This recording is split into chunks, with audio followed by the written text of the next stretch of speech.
Have you ever felt stuck kahit na hardworking ka naman? Gusto mong umusad, gusto mong may mabago sa buhay mo, or gusto mong may masimulan? Maybe a dream, a business, a healthier you, or a new direction in life. Pero kahit gusto mo, parang hindi ka makagalaw. At minsan, ang iniisip natin, tamad ba ako? May mali ba sa akin? Bakit parang ang bagal ko? What if you're not lazy? You're just simply overwhelmed. If that is you, then this video is for you. Hi, I'm Zai. On this channel, I want to share faith-based encouragement, practical growth, and honest conversation for women who want more in life. More purpose, more clarity, more peace, more freedom. Especially for women who are hardworking, responsible, and always showing up for other people. But deep inside, alam nilang may mas gusto pa silang i-build, i-pursue, or i-start.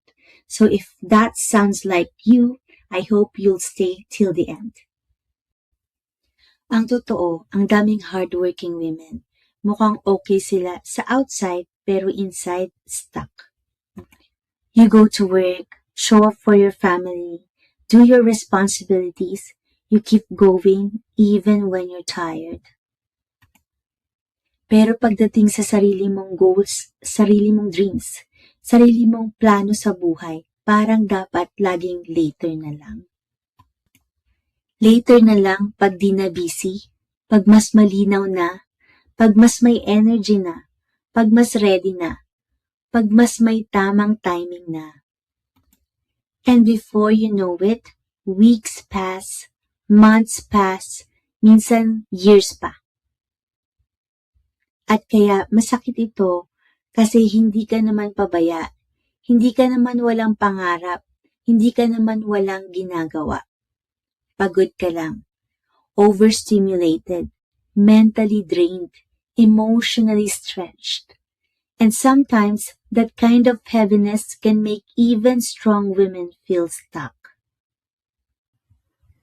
So if you've been feeling stuck, I want to say this gently. Maybe you are not lazy. Maybe you are carrying too much.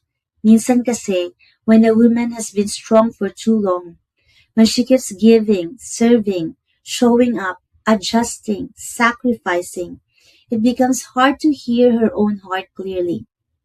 Hindi dahil na siya'y walang pangarap, kundi dahil natatabunan na siya ng pagod. And kapag pagod ka, even small decision can feel heavy. Kaya minsan, hindi movement ang kulang, space ang kulang, clarity ang kulang, breathing room ang kulang. At that is why I want to share 3 small steps that can help you start again. Step 1. Be honest about what is really making you feel stuck. Not surface level answer, real answer. Ask yourself, am I afraid?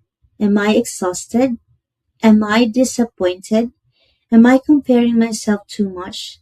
Am I overwhelmed because I'm trying to carry too many things at once? Am I waiting for perfection? Am I scared people will judge me if I start? Because clarity begins with honesty. You cannot heal what you keep hiding.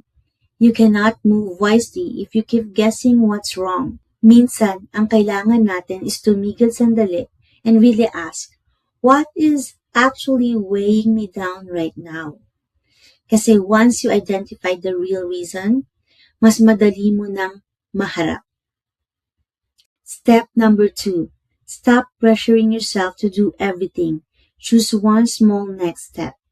This is very important. One reason people stay stuck is because they think they need to fix everything all at once.